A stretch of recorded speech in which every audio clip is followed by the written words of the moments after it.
どうもこんにちは。川勝の件です。今日はこのローファーのアッパーを釣り込んでいきます。これですね、実は自分用に作ります。この前、自分の靴を構想する動画をね、アップしたと思うんですが、それとはね、全然無関係なんですが、ちょっと自分用に作ります。というのもですね、このローファー、新コード盤を使って作るんですが、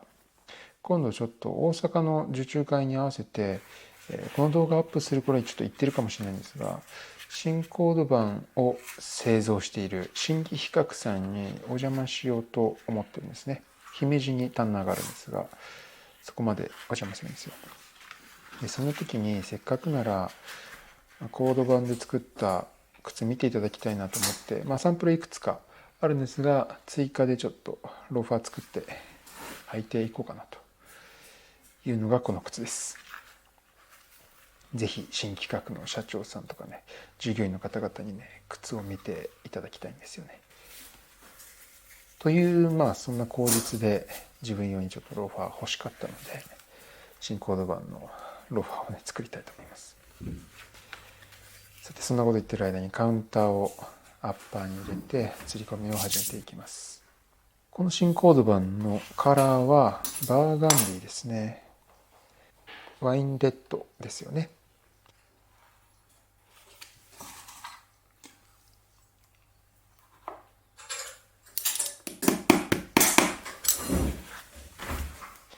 バーガンディっていうのはもともと何の色かというとワインの色ですね。つまりはブルゴーニュ、ワインって、ブルゴーニュ地方で作られる、地名から来ている色ですね。バーガンディです。この新コードバンの素材は絶対ローファーに合うだろうなと、イノシシガももちろん合うだろうなと思ったんですが、コードバンも絶対合うだろうなと思ってたので、それを見てみたい気持ちもあって今回制作してます。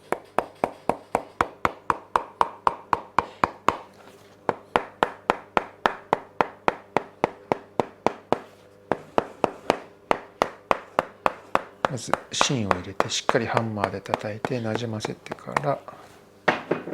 釣り込んでいきます。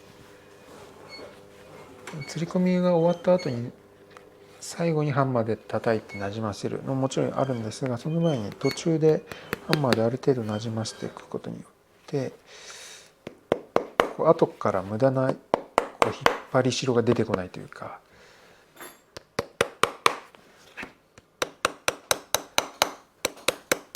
最初の方に全く叩かないでやると後で叩いた時に結構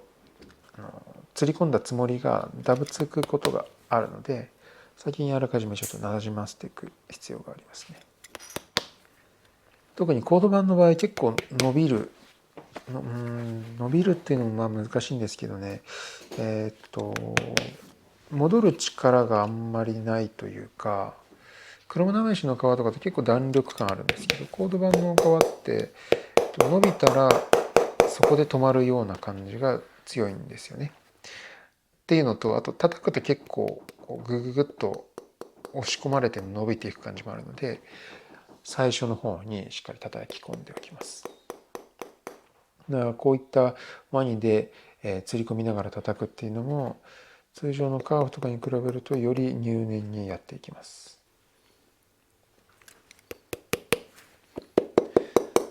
ただその分しっかり釣り込むとものすごく綺麗な光沢とパキッとしたエッジ感が出てくるので、非常に釣り込んでいて楽しい素材ですね。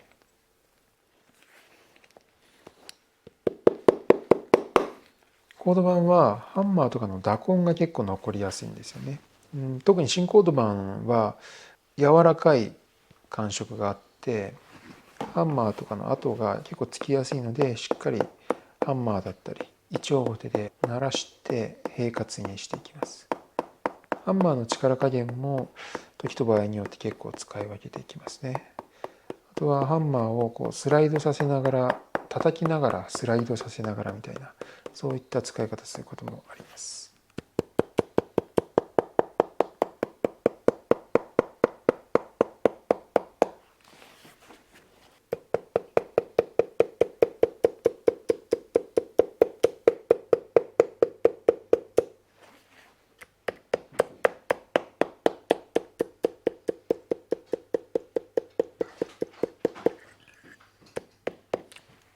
1丁ごとでぐりぐりと平滑にします。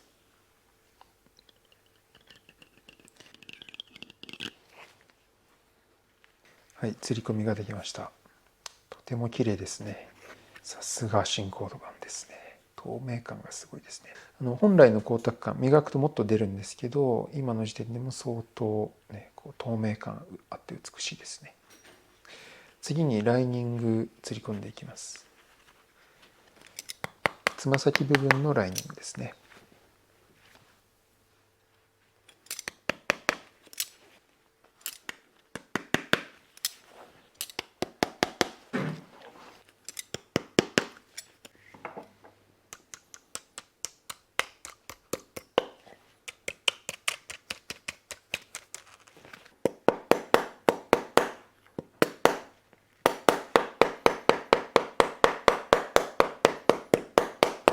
そしてアッパーをめくり返してつま先の芯を入れていきます。芯はこれ溶剤芯ですね。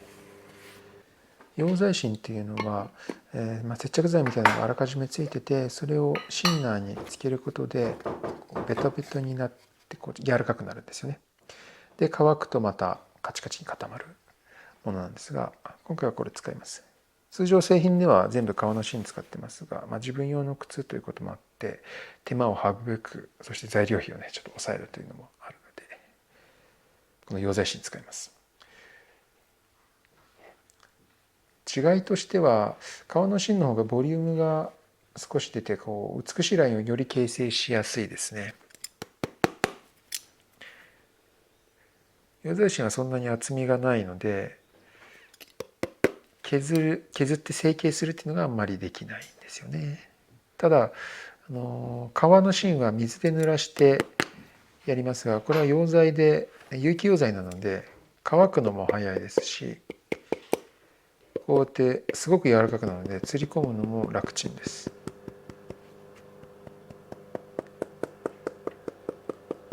既成靴ではかなりほとんどここの溶剤芯が使われていると思いますね。もうこれが15分ぐらいで乾いちゃうので、釘を抜いて軽く成形していきます。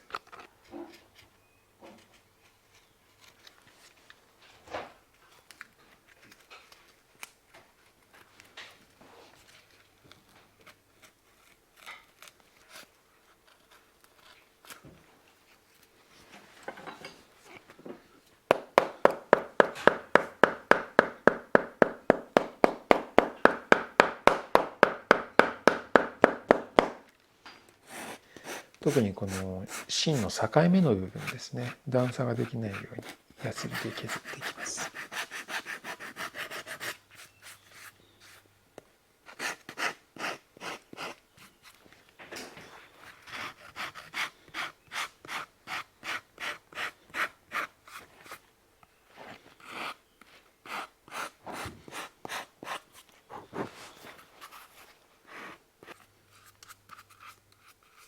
そして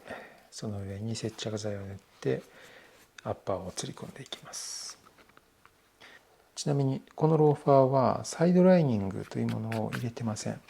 サイドライニングというのはこの部分、つま先とかかとの芯をつなぐように入れる、ちょっと薄めの皮なんですけど、これがあることによって靴全体を何らかの芯が囲むんですよね。それによって型崩れを防止するというのがあるんですが、逆に言えばしっかり感が出るんですけどちょっと硬くなるので、ローファーは柔らかく履きたいということで、機種の MTO のローファーでのサイドライニングは入れないようにしています。だからといってね、極端に型崩れがめっちゃしてね、ぐにゃぐにゃになっちゃうとか、全然そういうことはないですね。またサイドライニング入ってるドレスシューズの方が硬いかっていうと、またそれもねそういうわけではないので、一応そういった違いをわずかなんですが出してます。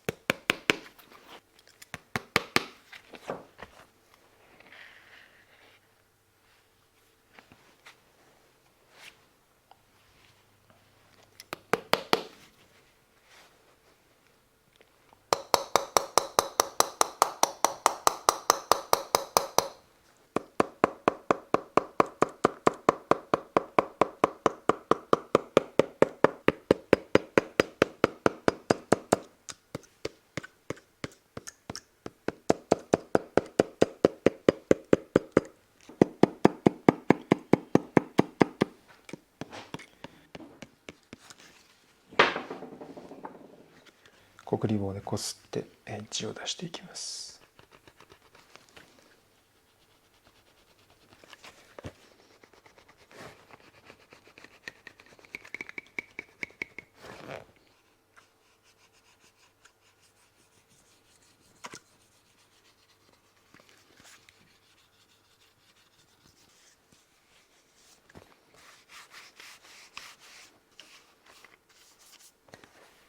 はい、釣り込みができました。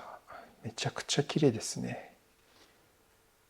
正直作りながらちょっとにやけてました。このつま先のボリューム感もいいですね。ローファーはドレスシューズに比べてつま先に少しボリューム感出るように作りましたので、コロンと可愛らしさもありますね。手縫いのモカの質感がコード版にすごくマッチしてますよね。そして釣り込みの状態から釘を減らして、さらに釘を外側の方に打ち直しました。釣り込んだ後がこれで釘を減らした状態です。何をするかと言いますと、接着します。実はこのローファー、ハンドソンウェルテッド製法で製作するのではなく、マッケイ製法で作る予定です。マッケイ製法は中底と本底を直接縫い合わせる方法なんですが、それ後ほど動画で解説します。通常ハンドソンウェルテッド製法だとアッパーライニング中底貫通してウェルトと縫い合わせますが、マッケイ製法はウェルトがつかないので、ライニングとアッパーを中底に接着で固定します。これはちょっと一時的な接着みたいなところがあります。この接着で持っているというよりは、後々マッケイ縫いという縫い目でアッパーと中底が固定されるんですが、一時的にこうして接着して釣り込みの状態を維持します。こうやって接着してしまえばもう釘はいらないので全部釘は抜きます。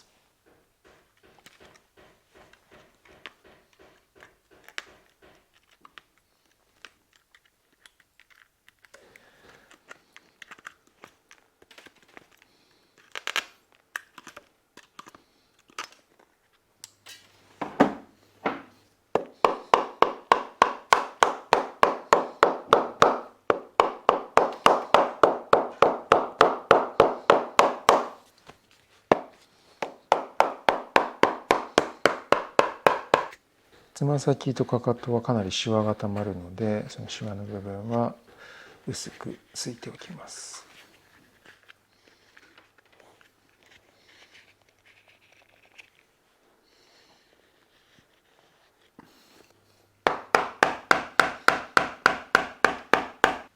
こんな状態です。一回マッケイ製本の押し縁という素材をつける工程とソールをつける部分やっていきます。それではまた。